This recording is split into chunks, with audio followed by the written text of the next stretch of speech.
আসসালামু আলাইকুম, welcome back to Mehri's mom kitchen. কেমন আছেন সবাই? আশা করি ভালো আছেন। আল্লাহর অশেষ রহমতে আমিও ভালো আছি। বন্ধুরা, ফিরে এলাম নতুন আরও একটি রেসিপি নিয়ে। আজ আপনাদের রান্না করে দেখাবো আলু দিয়ে দেশি মুরগির পাতলা ঝোল। আশা করি রেসিপিটা আপনাদের ভালো লাগবে। তো বন্ধুরা, না টেনে পুরো ভিডিও জুড়ে সাথে থাকার অনুরোধ রইল। চলুন মূল প্রিপারেশনে যাওয়া যাক। দেশি মুরগির পাতলা ঝোল রান্না করার জন্য এখানে বড় সাইজের একটি দেশি মুরগি খুব ভালোভাবে কেটে ধুয়ে পরিষ্কার করে পানি ঝরিয়ে নিয়েছি। দেখেই বুঝতে পারছেন আমি ছোটো টুকরো করে কেটে নিয়েছি। এখন রান্না করে নেব। তার জন্য সরাসরি চুলায় চলে যাচ্ছি। প্রথমে চুলে একটি প্যান বসিয়ে নিয়েছি। প্যান গরম হয়ে আসলে দিয়ে দেবো 4 টেবিল চামচ সয়াবিন তেল। চাইলে আপনারা সরিষার তেল দিয়েও এই রান্নাটা করে নিতে পারেন, কোনো অসুবিধা নেই। দেবো হাফ কাপ পেঁয়াজ কুচি। যেহেতু মুরগির পাতলা ঝোল করব, সেজন্য এর থেকে বেশি পেঁয়াজ দেওয়ার প্রয়োজন নেই। এখন পেঁয়াজ নেড়ে চেড়ে ভেজে নেব। দেবো পরিমাণ মতো লবণ। লবণ দেওয়ার কারণে পেঁয়াজগুলো খুব সহজেই নরম হয়ে আসবে। এখন নেড়েচেড়ে ভেজে নেব। এখন এর সাথে কিছু আস্ত মশলা অ্যাড করে দেব।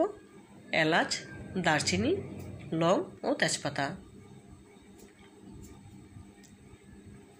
এখন আস্ত মশলাগুলো পেঁয়াজের সাথে নেড়েচেড়ে ভেজে নেব।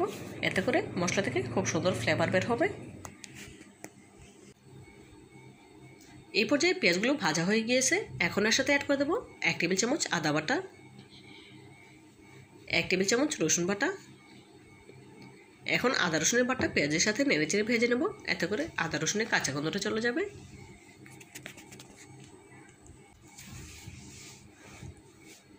এই পর্যায়ে আদা রসুন ভাজা হয়ে গিয়েছে, দেখেই বুঝতে পারছেন। এখন এর সাথে শুকনো মশলা অ্যাড করব। দিয়ে দিচ্ছি উঁচু করে 1 চা চামচ হলুদের গুঁড়া, 1 চা চামচ লাল মরিচের গুঁড়া, হাফ চা চামচ ধনে গুঁড়া, 1 চা চামচ জিরা গুঁড়া। দেখুন উঁচু করে দিয়েছি। এখন নেড়েচেড়ে মশলাটা ভেজে নেব।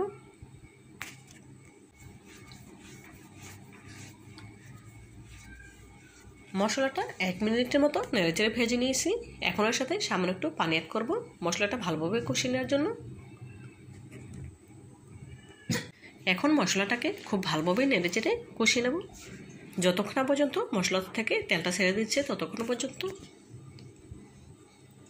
দেখুন বন্ধুরা, এই পর্যায়ে মশলা থেকে তেলটা ছেড়ে দিয়েছে। মশলাটা আমার কষানো হয়ে গিয়েছে। এখন আগে থেকে কেটে ধুয়ে রাখা মাংসগুলো দিয়ে দিচ্ছি।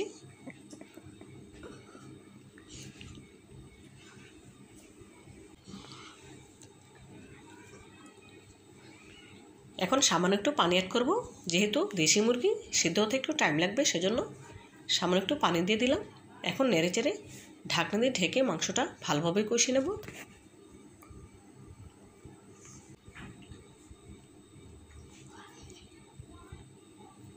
নেড়ে নেওয়া হয়ে গিয়েছে। এখন ঢাকনা দিয়ে ঢেকে দেব। গ্যাসের ফ্লেম মিডিয়াম হিটে রেখে মাংসটা কষিয়ে নিচ্ছি। ঢাকনা তুলে মাংসটা একটু নেড়ে দিচ্ছি, যাতে করে প্যানের তলায় লেগে না যায়। নেড়ে না হয়ে গেলে আবারও ঢাকনা দিয়ে ঢেকে দেব। তো বন্ধুরা, ভিডিওর এই পর্যায়ে আপনাদের কাছে ছোট্ট একটি রিকোয়েস্ট রইল। যারা এখনও পর্যন্ত আমার ভিডিওটি দেখছেন, একটি লাইক দিতে ভুলে গেছেন, প্লিজ একটি লাইক দিয়ে ভিডিওটি কন্টিনিউ করবেন। আর যে সকল বন্ধুরা আমার চ্যানেলে নতুন ভিজিট করেছেন, চাইলে চ্যানেলটি সাবস্ক্রাইব করে পাশে থাকা অল নোটিফিকেশনে ক্লিক করতে পারেন। এতে করে আমি যখন কোনো নতুন ভিডিও আপলোড করবো, সবার আগে আপনার কাছে পৌঁছে যাবে। এই কাজটি যারা অলরেডি করে নিয়েছেন, আপনাদেরকে জানাই অসংখ্য ধন্যবাদ। দেখুন বন্ধুরা, এই পর্যায়ে মাংসের উপরে তেলটা ভেসে উঠেছে, তার মানে মাংসটা আমার কষানো হয়ে গিয়েছে। এখন দিয়ে দিলাম কিছু আলুর টুকরো, যেগুলো আমি আগে থেকে কেটে খুব ভালোভাবে ধুয়ে পরিষ্কার করে নিয়েছিলাম। এখন 2 থেকে 3 মিনিট জাল করে আলুগুলো কষিয়ে নেব মাংসের সাথে। দেখুন নেড়ে মিশিয়ে নিয়েছি। এখন ঢাকা দিয়ে অপেক্ষা করব 2 থেকে 3 মিনিট। ফিরে আসছি 3 মিনিট পর। এই 3 মিনিটে কষিয়ে নেওয়া হয়ে গিয়েছে। এখন একটু নেড়ে নিচ্ছে। নেড়ে নেওয়া হয়ে গেলে এখন ঝোলের পানি অ্যাড করব। আমি এখানে নর্মাল তাপমাত্রার পানি অ্যাড করেছি, চাইলে আপনারা ফুটানো পানিও দিয়ে নিতে পারেন। এতে করে খুব সহজেই মাংসগুলো সেদ্ধ হয়ে যাবে। এখন একটু নেড়েচেড়ে ঢাকনা দিয়ে ঢেকে মাংসটা পুরোপুরি রান্না করে নেব। দেখুন বন্ধুরা, ঢাকনা দিয়ে ঢেকে দিলাম। মাঝে একবার ঢাকনা তুলে নেড়ে দেব।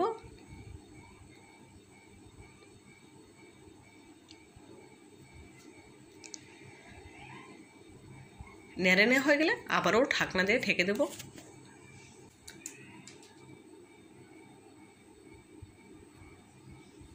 দেখুন বন্ধুরা, ঢাকনা তুলে নিচ্ছি। এই পর্যায়ে মাংস আলু দুটোই সেদ্ধ হয়ে গিয়েছে, ঝোলটাও অনেকটা কমে এসেছে, দেখে নিশ্চয়ই বুঝতে পারছেন। এর থেকে ঝোলটাকে আর গাঢ় করব না, যেহেতু দেশি মুরগির পাতলা ঝোল করব সেই জন্য। লবণটা আমি চেক করে নিয়েছি, পারফেক্ট হয়েছে, সেজন্য আর দেওয়ার প্রয়োজন পড়েনি।